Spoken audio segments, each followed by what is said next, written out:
వి news తెలంగాణకి స్వాగతం. ముందుగా బులెటిన్లో హెడ్లైన్. బీజేపీ ఓబీసీ మోర్చా జాతీయ అధ్యక్షుడు doctor K Laxman press meet. Telangana BJP.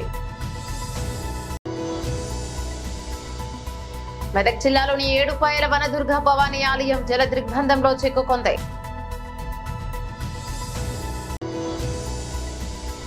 Indian institute of handlooms technology ప్రారంభోత్సవంలో ముఖ్యమంత్రి రేవంత్ రెడ్డి.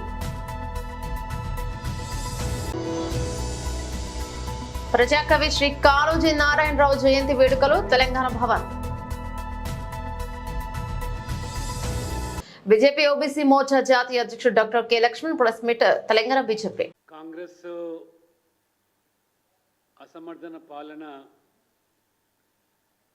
ముఖ్యమంత్రి మంత్రులు ఢిల్లీ పర్యటన తప్పితే తెలంగాణ ప్రజలకు ఒరగబెడుతుంది ఏమీ లేదు. పూర్తిగా ఢిల్లీకి మరి వాళ్ళ గులాములుగా మారి అవినీతి, ఏటీఎం తెలంగాణ ఢిల్లీకి మారుతూ ప్రజా సమస్యలన్నీ కూడా పడకేసి, ఒకవైపు వర్షాలు, వరదలు, మరోవైపు ప్రజా వైద్యం అనేది పూర్తిగా ఇవాళ పడకేసి, గురుకులాల్లో కూడా విద్యార్థుల మరణాలు రోజు రోజుకు పెరిగిపోవడం, గురుకులాలన్నిటి కూడా నిర్వీర్యం చేశారు. పేద విద్యార్థులు చదువుకునేటువంటి ఎస్సీ, ఎస్టీ, బీసీ కనీసం అక్కడ మౌలిక సదుపాయాలు లేకుండా దారుణమైన పరిస్థితిలో విద్యార్థుల మరణ మృదంగాలు ప్రభుత్వానికి పట్టినట్టుగా లేదు, చీమ కుట్టినట్టుగా కూడా లేదు. కేవలం రోజువారీగా పత్రికల్లో వార్తల కోసం హైడ్రా పేరుతో చర్చకు తెరలేపుతూ ఈ 6 గ్యారంటీలు, ఈ హామీలన్నీ కూడా తమ వైఫల్యాల నుంచి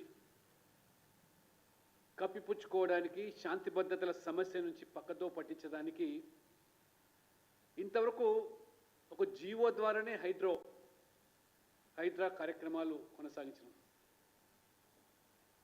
చట్టం చేయకుండా ఈరోజు ఇష్టానుసారంగా దానిలో కూడా రోజుకొక మార్పుతో ప్రజలను భ్రమింపజేస్తూ ఉన్నారు. ప్రజలు నిజంగా మొదటి 2 రోజులు చూస్తే ఈ హైడ్రా చర్యలతో ఆక్రమించుకున్నటువంటి చెరువులన్నీ కూడా తొలగిపోతాయని, ఈ హైదరాబాదు భాగ్యనగరం వరదల ముప్పు నుంచి తప్పుతుందని చెప్పి ఎంతో ఆశపడ్డ ప్రజానికానికి గంటల తరబడి చిన్నపాటి వర్షం వస్తే ట్రాఫిక్ జాములు, మోకాల్లోతు నీళ్లు, ప్రజలు పడుతున్నటువంటి బాధలు వర్ణనాతీతం. చాలా ప్రాంతాల్లో మొదటి అంతస్తులోకి నీరు చేరిందని,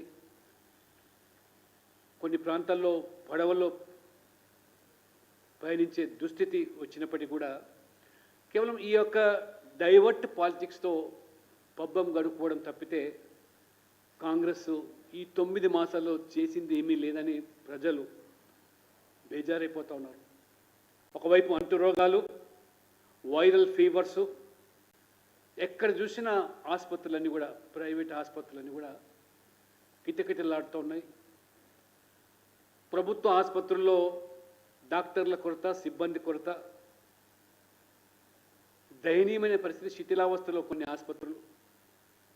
కేవలం ఫీవర్ సర్వే పేరు మీద ఆ పేపర్లో కొన్ని సర్వేలు చేసినట్టుగా కాకి లెక్కలు చూపించి డెంగ్యూ కేసులు లేదా మరణాలు లేవన్నట్టుగా ఆ రకంగా ప్రజలను తప్పుతో పట్టించే విధంగా వైద్యానికి సంబంధించినటువంటి చర్యలు తీసుకోవడం పక్కన పెట్టేసి ఎంతసేపు కూడా ఎదురుదాడి, ఈ కాంగ్రెస్, బీఆర్ఎస్ రోజువారీగా ఆరోపణలు, ప్రత్యారోపణలు, పత్రికల్లో వార్తల కోసము వారు పోటీ పడుతున్నారు తప్పితే గతంలో బీఆర్ఎస్ వైఫల్యం చెందిందనే హామీల నుంచి ప్రజలను విస్మరించిందని చెప్పి కాంగ్రెస్ చేతి గుర్తు కోటేస్తే ఇవాళ ప్రజలకు వాతలు కోతలు తప్పితే ఒరిగిందేమీ లేదని చెప్పి వాపోతున్నాం. 6,000 పైగా డెంగ్యూ వ్యాధిన పడి అవస్థలు పడుతూ ఉంటే కనీసం అక్కడ హెల్త్ సెంటర్స్ కానీ దోమల నివారణకు కూడా చర్యలు తీసుకునే పరిస్థితి ఇవాళ. ఫాగింగ్ లేదు, ఎవరికి వాళ్ళుగా మంత్రులు పోటీపడి ప్రకటనలు లేదా ఇవాళ పత్రికల్లో ప్రచారం కోసం చేపట్టిన ఆర్భాటాలే తప్పితే ప్రభుత్వం నిర్దిష్టంగా అటు ప్రజా వైద్యం పట్ల కానీ లేదా విద్యా వ్యవస్థ పట్ల కానివ్వండి అభివృద్ధి అనేది కనీసం మచ్చుక కూడా లేకుండా గ్యారంటీల పేరు మీద హామీలు ఇచ్చి ఏ రకంగా ఇవాళ అలవిగాని హామీలు, ఒక్క మహాలక్ష్మి పథకం కూడా ఇవాళ నవ్వుల పాలైపోయింది. పెరుగుతున్న రద్దీకి అనుగుణంగా కూడా ఇవాళ బస్సులు సమకూర్చకుండా పైపెచ్చు మహిళలు పెద్ద ఎత్తున మరి బస్సుల్లో వస్తున్నారని చెప్పి బస్సుల సంఖ్య కూడా కుదించినట్టు ఉదంతాలు. అందుకని ఇవాళ వ్యవసాయం అయితే పూర్తిగా సంక్షోభంలో కూరుకుపోయింది. ఒకవైపేమో అతివృష్టి, మరోవైపేమో ఇవాళ కాంగ్రెస్ పాలన రైతుల పాలిట భస్మాసుర హస్తంగా మారిపోయింది. రుణమాఫీ కాక, రైతు బంధు రాక ఇవాళ రైతులు ఆగమ్య గోచరం. మరి ఇవాళ ప్రచారం కోసం ఎంతైతే రుణమాఫీ మీద ఖర్చు పెట్టారో సగం మంది రైతులు కూడా ఇవాళ మాఫీ కాకపోవడం, 31,000 కోట్లు మాఫీ చేస్తామని చెప్పి ఏ రకంగా ఇవాళ మోసం చేశారో ప్రజలు గ్రహిస్తూ ఉన్నారు. దాదాపు ఈ 9 మాసాల పాలలో 450 పైగా రైతులు ఆత్మహత్య చేసుకోవడం అంటే ఇంత దారుణమైన పరిస్థితి. భారీ వర్షాలు కురుస్తుండటంతో మెదక్ జిల్లాలోని ఏడుపాయల వనదుర్గ భవాని ఆలయం జల దిగ్బంధంలో చిక్కుకుంది. అమ్మవారి ఆలయం చుట్టూ మంజీరా నది ఉగ్రరూపం దాల్చింది. ఇక అమ్మవారి పాదాలను తాకుతూ 7 పాయలుగా చీలిపోయే ఆలయం ఎదుట పరవళ్లు తొక్కుతోంది.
Indian institute of handlooms technology ప్రారంభోత్సవంలో ముఖ్యమంత్రి రేవంత్ రెడ్డి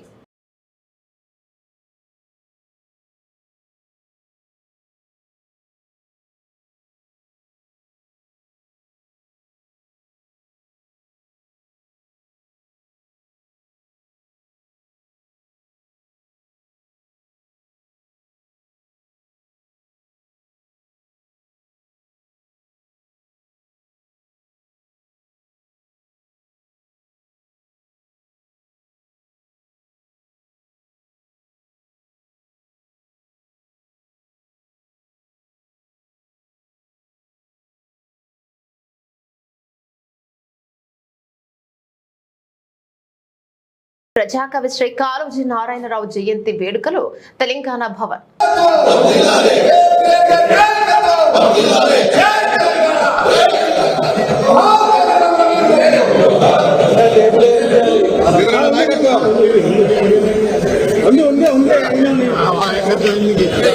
మీడియా మిత్రులకు, తెలంగాణ సోదరి సోదరులకు కాళోజీ గారి జయంతి సందర్భంగా అందరికీ శుభాకాంక్షలతో అభినందనలు. స్ఫూర్తిదాయకంగా ఉండే ఈ అంశాన్ని మరింత ముందుకు తీసుకెళ్ళడానికి ఒక అవకాశంగా భావిస్తాను. ముఖ్యంగా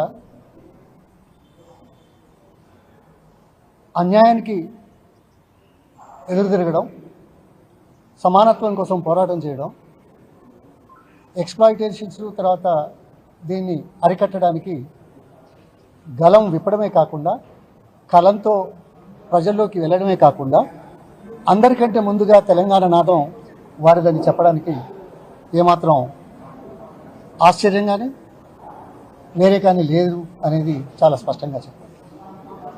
అదే పుట్టుకనేది, చావునేది, బ్రతుకంతా దేశానిది. అటువంటప్పుడు దేశం, సమాజం, ప్రాంతం అందరినీ ఒకలా చూడడానికి చేసే ప్రయత్నంలో అన్యాయాన్ని ఎదుర్కొంటామని గలం విప్పిన పెద్ద మనిషి కాళోజీ నారాయణ. చాలా తెలంగాణ భాషకు, మాటకు, వాదానికి ప్రతిరూపంగా చరిత్రలో నిలిచిపోయినటువంటి వ్యక్తి కాళోజీ నారాయణ. అదృష్టం ఏమిటంటే 1959 నుంచి 62, 63 వరకు నేను వారితో కలిసి చర్చించే అవకాశం ఒక హై స్కూల్ పిల్లవాడిగా, ఎందుకంటే మిత్రమండలి అనే ఒక సంస్థను స్థాపించి దాంట్లో మీకు తెలుసు వరవరరావు గారు, అంపశయ్య నవీన్ గారు, తర్వాత తిరుపతి రెడ్డి గారు, నేను వాళ్ళంతా కాలేజీ లెక్చరర్స్ కానీ స్టూడెంట్స్ కానీ అయితే నేను ఒక్కనే హై స్కూల్ స్టూడెంట్. వాళ్ళతో కలిసి ప్రతి నెల 2వ శనివారం సెంట్రల్ లైబ్రరీలో ఓ కవితను, ఓ సామాజిక కోణాన్ని, సబ్జెక్టును, మరి ఒక లిటరరీ అంశాన్ని ఏదో ఒకటి తీసుకొని చర్చించి సుదీర్ఘంగా సమాజ స్ఫూర్తికి, సమాజ చైతన్యానికి అంకురార్పణ చేసిన దాంట్లో కాళోజీ నారాయణరావు గారు మాకు మా వ్యక్తిగత జీవితాల్లో చిరస్మరణీయుడుగా మిగిలిపోతాడు. ఆ అవకాశం నాకు దొరకడం చాలా అదృష్టవంతుడిగా భావిస్తున్నాను. ఈరోజు తెలంగాణ, అందుకే కేసీఆర్ గారు ఈ తెలంగాణ ఏర్పడిన తర్వాత మొట్టమొదటిసారిగా చేసిన 3, ఒకటి కళాక్షేత్రాన్ని పూర్తి చేయడం, రెండవది వారి పేరున మరి అవార్డు, మూడవది హెల్త్ యూనివర్సిటీ పేరు, 4వది తెలుగు భాషా దినోత్సవం సందర్భంగా ప్రకటించడం. ఇది చారిత్రాత్మకం. ఇది తెలంగాణ నాదానికి తన వంతు చర్యగా, మనవంతు చర్యగా తెలంగాణ ప్రజల తరఫున కేసీఆర్ గారు ఇది చేయడం, ఇది చారిత్రక సత్యం. ధన్యవాదాలు. అన్యాయాన్ని ఎదిరిస్తే నా గొడవకు సంతృప్తి, అన్యాయం అంతరిస్తే నా గొడవకు ముక్తి ప్రాప్తి, అన్యాయాన్ని ఎదిరించినోడు నాకు ఆరాధ్యుడు అని ప్రకటించినటువంటి ప్రజాకవి కాళోజీ నారాయణరావు. ప్రజా హృదయ ఘోషను నా గొడవగా వినిపించాడు ఆయన. సమాజంలో ఉన్నటువంటి వ్యత్యాసాలు, అంతరాలు, అవి సామాజిక అంతరాలు, ఆర్థికపరమైనటువంటి అంతరాలు, అన్నిటికీ మించి భయంకరమైన నియంతృత్వం, ఆధిపత్యం, ఇవి సృష్టిస్తున్నటువంటి విలయం, విషాదం, వాటిని చూసి కరిగిపోయిన ఆయన హృదయ ప్రకంపన కవిత్వంగా వెలువడింది. అది నా గొడవ. నా గొడవ చదివితే తెలంగాణ చరిత్రను చదవటం. అందుకే కాళోజీ అంటే ఒక వ్యక్తి కాదు, ఒక వ్యక్తి చరిత్ర కాదు, తెలంగాణ చరిత్ర అంతా కూడా కాళోజీ చరిత్ర. వరవరరావు గారు ఒక గొప్ప మాట అన్నారు, మనం వరంగల్కు వెళితే చూడవలసినవి 2, ఒకటి 1000 స్తంభాల గుడి, 2 కాళోజీ నారాయణరావు అన్నాడు ఆయన. అంటే ఇద్దరు చరిత్రకు సాక్షులు. ప్రాచీన చరిత్రకు సాక్ష్యం 1000 స్తంభాల గుడి అయితే, ఆధునిక చరిత్రలో ప్రజా చైతన్యానికి, ధిక్కారానికి సంకేతంగా నిలిచినవాడు కాళోజీ నారాయణరావు. అక్షర రూపం దాల్చిన ఒక్క సిరాచుక్క 1,00,000 మెదళ్లకు కదలిక అన్నాడు ఆయన. నేను ఎందుకు కవిత్వం రాస్తున్నాను అని అంటే అది నా పొలిటికల్ స్టేట్మెంట్ అని చెప్పాడు ఆయన. నేను కవిత్వం అన్నది కేవలం ఏదో పండితుల్ని అలరించడానికో లేదా కళా విలువల్ని ప్రదర్శించడానికో, నా ప్రతిభను చాటుకోవడానికో నేను కవిత్వం రాయడం లేదు. అది ప్రజల హృదయాల్ని కదిలించడానికి, పాలకుల్ని ప్రశ్నించడానికి, ఒక పొలిటికల్ స్టేట్మెంట్ లాగా, ఒక ధిక్కారంగా నేను కవిత్వాన్ని వెలువరుస్తున్నా అన్నాడు. ఎప్పుడు భాగవతంలోంచి ఒక ఉదాహరణ చెప్పేది కాళోజీ. హిరణ్యకశిపుడు లోకానికి అంతటికి రాజైనా, అందరూ ఆయనకు దాసులైనా, ఒక చంటి పిల్లవాడు ప్రహ్లాదుడు తన కొడుకే చెప్పిన మాట వినకుంటే ఆయన పీక నొక్కే ప్రయత్నం చేశాడు. కనుక ఎదిరించిన వాడి, ప్రశ్నించేవాడి పీక నొక్కే సిద్ధాంతం ఏదైతే ఉందో ఆ హింసకు, ఆ ఆధిపత్యానికి నేను వ్యతిరేకం. అటువంటప్పుడు ఒకవేళ ఆ హింసకు వ్యతిరేకంగా ప్రతిహింస కనుక సమాజంలో చెలరేగితే గాంధీవాదినైన నేను ప్రతిహింసను కూడా సమర్థిస్తాను. ఎందుకంటే పిరికితనం కంటే హింస గొప్పదని నమ్ముతానని చెప్పి గాంధీ చెప్పిన దాన్నే కాళోజీ చెప్పేవాడు. కాళోజీ ఏ ఇజానికి కట్టుబడ్డవాడు కాదు. ఆయన నానా ఇజాల అడుగున పడి కనిపించేది నా ఇజమే అని అన్నాడు ఆయన. కనుక ఆయన ఒక కామన్ సెన్స్తో ఒక మానవ జీవన సారాన్ని ఒక తత్వంగా విపులీకరిస్తూ అదే తన తాత్విక చింతనగా ఒక అద్భుతమైనటువంటి చైతన్యాన్ని, ముఖ్యంగా నిజాం పరిపాలన కాలంలో ఒక సంక్లిష్టమైన భూస్వామ్య సందర్భంలో పౌర హక్కుల కోసం ఎలుగెత్తాడు. ఎమర్జెన్సీ సమయంలో పౌర హక్కుల కోసం ఎలుగెత్తినటువంటి వాడు కాళోజీ. ఆ తర్వాత ప్రతి సందర్భంలోనూ కూడా ప్రజల హక్కుల కోసం ఆయన వివిధ పద్ధతులలో పోరాడాడు. ఇక తెలంగాణ ఉద్యమానికి సంబంధించి అయితే 56లో సమైక్యవాదిగా ఉన్నటువంటి కాళోజీ ఒక 4 ఏళ్లు తిరిగేసరికి ఉమ్మడి రాష్ట్రంలో ఆయన తెలంగాణ ప్రత్యేక రాష్ట్ర అవసరాన్ని గురించి కవిత్వం చెప్పాడు. ఎవరనుకున్నారు ఇట్లా ఉందని, ఎవరనుకున్నారు ఇట్లా ఉందని, అన్నలు ఒప్పందాలకు సున్నా చుట్టేస్తారని, తమ్ముళ్లను నలుగురిలో భజీతపాలు చేస్తారని, ఎవరనుకున్నారు ఇట్లా ఉందని అని కవిత్వం రాసిండు ఆయన. కడుపులోన చిచ్చు పెట్టి కళ్ళు తుడువ వస్తారని అన్నాడు. ఒకవైపు కడుపులో ప్రత్యక్ష ప్రసారం తెలంగాణ భవన్ లో బీఆర్ఎస్ నేతలు ప్రెస్ మీట్. వాళ్ళు అందరూ కూడా ఎవరు ఉంటారంటే వాళ్ళు పట్టా వాళ్ళు ఉంటారు. వాళ్ళు పట్టాదారులు, ఇల్లీగల్ ఎంక్రోచ్మెంట్ గారు, వాళ్ళు పట్టాదారులు. ఈ పట్టాదారులకు సంబంధించినటువంటి ఇల్లీగల్ కన్స్ట్రక్షన్ అంటే ఎఫ్టీఎల్లో బఫర్ జోన్లో ఇల్లీగల్ కన్స్ట్రక్షన్ ఉండొద్దు కాబట్టి అది ఒకవేళ కన్స్ట్రక్షన్ ఇల్లీగల్గా చేస్తే దాన్ని గులగొట్టడానికి సంబంధించింది నేను ప్రెస్ నోట్లో చెప్పలే ఆయన. అంటే దాని అర్థమైంది, ఎవరైతే ఫామ్ హౌస్లు లేకపోతే రేవంత్ రెడ్డి సోదరుని ఇల్లు కట్టినటువంటి ఆ ఏరియా అవన్నీ కూడా ఇంకా గులగొట్టాలని అర్థం అన్నట్టు. ఇప్పుడు ఆయన నేను ఇచ్చినటువంటి ప్రెస్ నోట్ బట్టి అర్థమైనటువంటి విషయం. అసలు ఈ విషయం ఏంటంటే, ఈ చెరువుల ప్రొటెక్షన్కు సంబంధించి బీఆర్ఎస్ ప్రభుత్వం తెలంగాణ ఏర్పాటు తర్వాత మొదటిసారి వచ్చినప్పుడే ఒక NGO organisation, lakes protection organisation సమేత ఆర్గనైజేషను గ్రీన్ ట్రిబ్యునల్లా ఈ చెరువులకు సంబంధించినటువంటి ఈ ఎఫ్టీఎల్ పరిధిని కానివ్వండి, దీన్ని కానివ్వండి నిర్ధారించి వాటిని రక్షించేటువంటి ప్రయత్నం చేయమని చెప్పేసి గ్రీన్ ట్రిబ్యునల్ వేసింది. సరే, గ్రీన్ ట్రిబ్యునల్ తదనంతర కాలంలో సుప్రీంకోర్టులో మర్చి ఇప్పుడు సుప్రీంకోర్టులో ఉంటుంది. ఆ గ్రీన్ ట్రిబ్యునల్ ఇచ్చినటువంటి డైరెక్షన్స్ మేరకు ఆ రోజు హైకోర్టు చీఫ్ జస్టిస్ కమిటీగా ఆయన చైర్పర్సన్ ఉండి మెంబర్స్ని పెట్టుకొని ఈ అన్ని చెరువుల యొక్క ఎఫ్టీఎల్ పరిధిని నిర్ధారిస్తే బాగుంటుందని చెప్పేసి ఒక డైరెక్షన్ గవర్నమెంట్కి ఇచ్చాడు. వాస్తవానికి ఇన్ని సంవత్సరాలల్లా ఈ ఎఫ్టీఎల్ అనేటువంటిది అధికారికంగా గెజిట్ ద్వారా కానీ నిర్ధారించబడలేదు. ఈ రోజు వరకు నేను చెప్పేది అయితే అప్పుడు ఈ ఎఫ్టీఎల్ అనే కాన్సెప్టే బాగా పరిగణలోకి వచ్చింది ఎప్పుడంటే దాదాపు 2010, 2014 తర్వాతనే బాగా పరిగణలోకి వచ్చింది. అసలు మానవ జీవన విధానం మొదలైనప్పుడు నీళ్ళ పక్కనే కదా స్టార్ట్ అయింది. జీవితాలు స్టార్ట్ అయింది నీళ్ళ పక్క పొంటి, నదుల పక్కనే కదా అంత జీవనం స్టార్ట్ అయింది. మనిషి పుట్టుక స్టార్ట్ అయింది అక్కడి నుంచి కదా. సింధు నాగరికత ఎందుకు వస్తుంది మనకు? దాని తర్వాత ఎఫ్టీఎల్ పరిధికి సంబంధించినటువంటి అంశం వచ్చినప్పుడు ఇది ఎఫ్టీఎల్ పరిధి అని చెప్పేసి 1931లో ఎఫ్టీఎల్ పరిధిలో గ్రామానికి సంబంధించినటువంటి మ్యాప్ల ప్రకారంగా నిర్ధారణ చేయబడి ఉన్నది. బట్ గవర్నమెంట్లు వచ్చిన తర్వాత గెజిట్ నోటిఫికేషన్ ద్వారా అవి స్టాచ్యుటరీగా నిర్ధారించబడలేదు.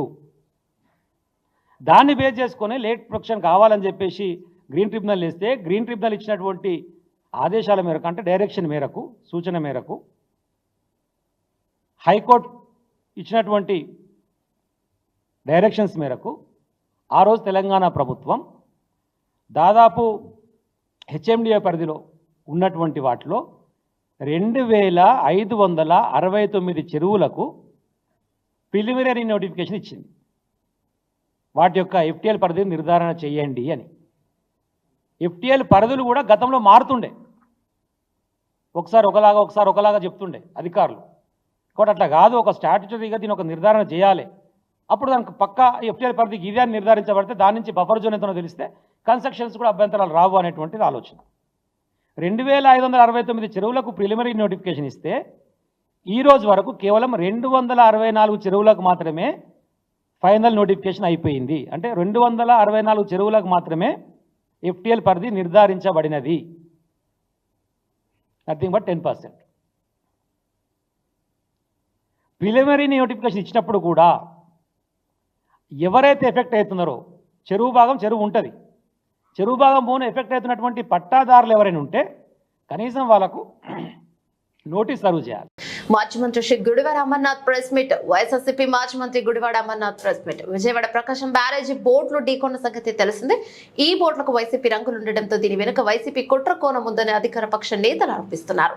ఈ నేపథ్యంలో వైసీపీ నేత మాజీ మంత్రి గుడివాడ అమర్నాథ్ స్పందిస్తూ ఆ పడవలు వైసీపీ నేతల వంటూ దుష్ప్రచారం చేస్తున్నారని మండిపడ్డారు. కూటమి ప్రభుత్వం అధికారంలో ఉందని, బోట్ల ఘటనపై దర్యాప్తు చేయించుకోవచ్చని చెప్పారు. ప్రభుత్వం నిర్లక్ష్యం వల్లే విజయవాడ విపత్తు సంభవించిందని అమర్నాథ్ విమర్శించారు. బుడమేరు కాల్వకు వరద వస్తోందని 20 గంటల ముందే తెలిసినా కూడా పట్టించుకోలేదని మండిపడ్డారు. డీఈ చేసిన హెచ్చరికలను కూడా పట్టించుకోలేదని దుయ్యబట్టారు. ముఖ్యమంత్రి చంద్రబాబుకు పబ్లిసిటీ మీద ఉన్న శ్రద్ధ ప్రజల ప్రాణాలను కాపాడడంపై లేదని అన్నారు. మన దేశానికి స్వాతంత్రం వచ్చిన తర్వాత ఇంత నిర్లక్ష్యంగా వ్యవహరించిన ప్రభుత్వం మరొకటి లేదని చెప్పారు. ఇక వరదల కారణంగా ప్రజలు మునిగిపోతారని తెలిసినా నిర్లక్ష్యం వహించారని అమర్నాథ్ మండిపడ్డారు. విజయవాడ వరద మరణాలన్నీ ప్రభుత్వం చేసిన హత్యలేనని అన్నారు. దీనికి చంద్రబాబు అధికారులు బాధ్యత వహించాలని చెప్పారు. గతంలో అల్లూరి జిల్లాలో వరదలు వచ్చినప్పుడు 250 గ్రామాల ప్రజలను తాము రక్షించామన్నారు. జేసీబీలపై చంద్రబాబు తిరగడం ప్రచారం కోసమేనని ఎద్దేవా చేశారు. నమస్కారం. గడిచినటువంటి 10 రోజులుగా విజయవాడని ముంచెత్తినటువంటి వరద, ఆ ప్రాంతంలో ఉన్నటువంటి లక్షలాది కుటుంబాలు పడుతున్నటువంటి ఇబ్బందులు, అనేక మంది ప్రాణాలు కోల్పోయినటువంటి కుటుంబాలకు సంబంధించినటువంటి ఆర్తనాదాలు, ఇవన్నీ గడిచినటువంటి 10 రోజులుగా మనం రాష్ట్రంలో చూస్తూ ఉన్నాం. మొన్న వచ్చినటువంటి వరద తర్వాత అనేక ప్రాంతాల్లో పడుతున్నటువంటి వర్షాలు, దానివల్ల వస్తున్నటువంటి ఇబ్బందులు, ఇవన్నీ చూసిన తర్వాత అసలు ప్రభుత్వం ఏం చేస్తుంది, విజయవాడలో వచ్చినటువంటి వరదకు సంబంధించి వాళ్ళు వ్యవహరించినటువంటి తీరు చాలా బాధాకరం. దీన్ని తీవ్రంగా ప్రజలు వారు పడినటువంటి కష్టాన్ని, పడుతున్నటువంటి ఇబ్బందుల్ని ప్రపంచం ముందుకు తీసుకొస్తున్నటువంటి సందర్భంలో అసలు ప్రభుత్వం ఎంత నిర్లక్ష్యంగా వ్యవహరించింది అనేటువంటి దానికి ఇదంతా కూడా ఒక ఉదాహరణ అనేటువంటి విషయాన్ని కూడా ఈ సందర్భంగా తెలియజేస్తా ఉన్నా. వాస్తవానికి సహజంగా ప్రకృతి వైపరీత్యాలు వచ్చినప్పుడు, విపత్తులు వచ్చినప్పుడు ప్రభుత్వానికి ముందుగానే ఉన్నటువంటి సమాచారం, ఆ సమాచారం ద్వారా ప్రజల్ని రక్షించాల్సినటువంటి బాధ్యత ప్రభుత్వాల మీద ఉంటాయి. కానీ ఇది ప్రకృతి సృష్టించినటువంటి వైపరీత్యం కాదు, ఈ ప్రభుత్వం సృష్టించినటువంటి వైపరీత్యంగా వైఎస్ఆర్ కాంగ్రెస్ పార్టీ కానీ లేదా రాష్ట్రంలో ఉన్నటువంటి ప్రజలు కానీ భావిస్తూ ఉన్నారు. అందుకనే మొన్న గౌరవ మా పార్టీ అధ్యక్షులు వారు జగన్మోహన్ రెడ్డి గారు చెప్పడం జరిగింది,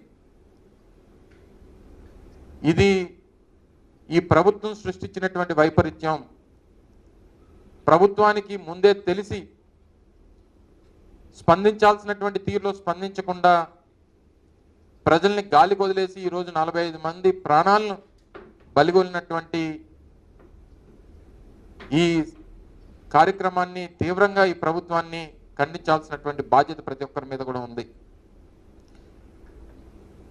వారు చెప్పినటువంటి కొన్ని విషయాలు, ఎందుకంటే గడిచినటువంటి 10 రోజులుగా రాష్ట్ర ముఖ్యమంత్రి గారు రాత్రనక పగలనక మధ్యాహ్నం అనక సంబంధం లేకుండా అనేక పత్రికా సమావేశాలు పెడతా ఉన్నారు.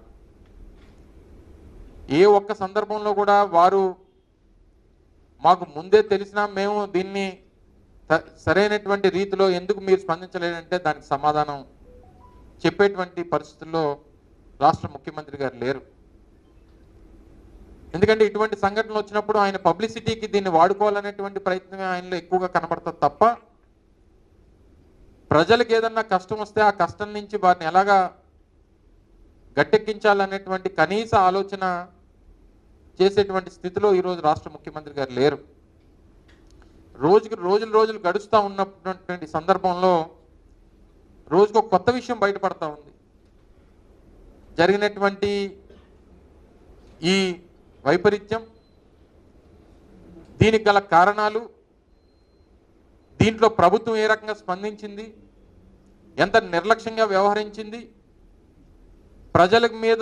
ప్రజల తాలూకా బాగోగుల గురించి కనీసం ఆలోచన చేయకుండా ఎలాగా చేసింది అనేటువంటిది రోజుకు కొత్త విషయాలు బయటపడతా ఉన్నాయి.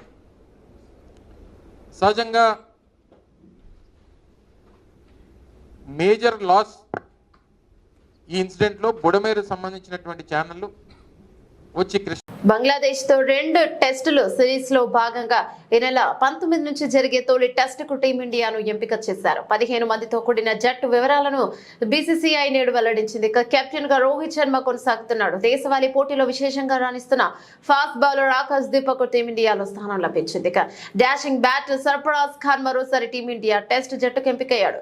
వైస్ కెప్టెన్ గా జస్ప్రీత్ బుమ్రా కొనసాగుతున్నాడు. వికెట్ కీపర్లుగా రిషబ్ పంత్, ధ్రువ్ జ్యువెలర్స్ ఇక జట్టులో స్థానం లభించింది. ఇక left arm fast bowler Yash Dayal తొలిసారిగా టీమిండియాకు ఎంపిక కావడం విశేషం. కాగా ఈ సిరీస్ లో తొలి టెస్ట్ చెన్నైలో జరగనుండగా రెండో టెస్ట్ కాన్పూర్ లో జరగనుంది. బులెటిన్ ముగించే ముందు హెడ్లైన్స్ మరోసారి. బీజేపీ ఓబీసీ మోర్చా జాతీయ అధ్యక్షుడు doctor K Laxman press meet. Telangana BJP. Medak జిల్లాలోని ఏడుపాయల వనదుర్గ భవానీ ఆలయం జల దిగ్బంధంలో చిక్కుకుంది.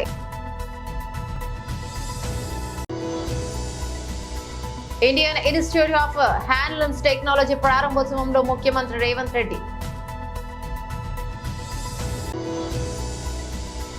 ప్రజాకవి శ్రీ కాళోజీ నారాయణరావు జయంతి వేడుకలు తెలంగాణ భవన్. ఈ రోజు బులెటిన్ లో అప్డేట్స్. మరో బులెటిన్ లో మళ్ళీ కలుసుకుందాం. అంతవరకు సెలవు. నమస్తే.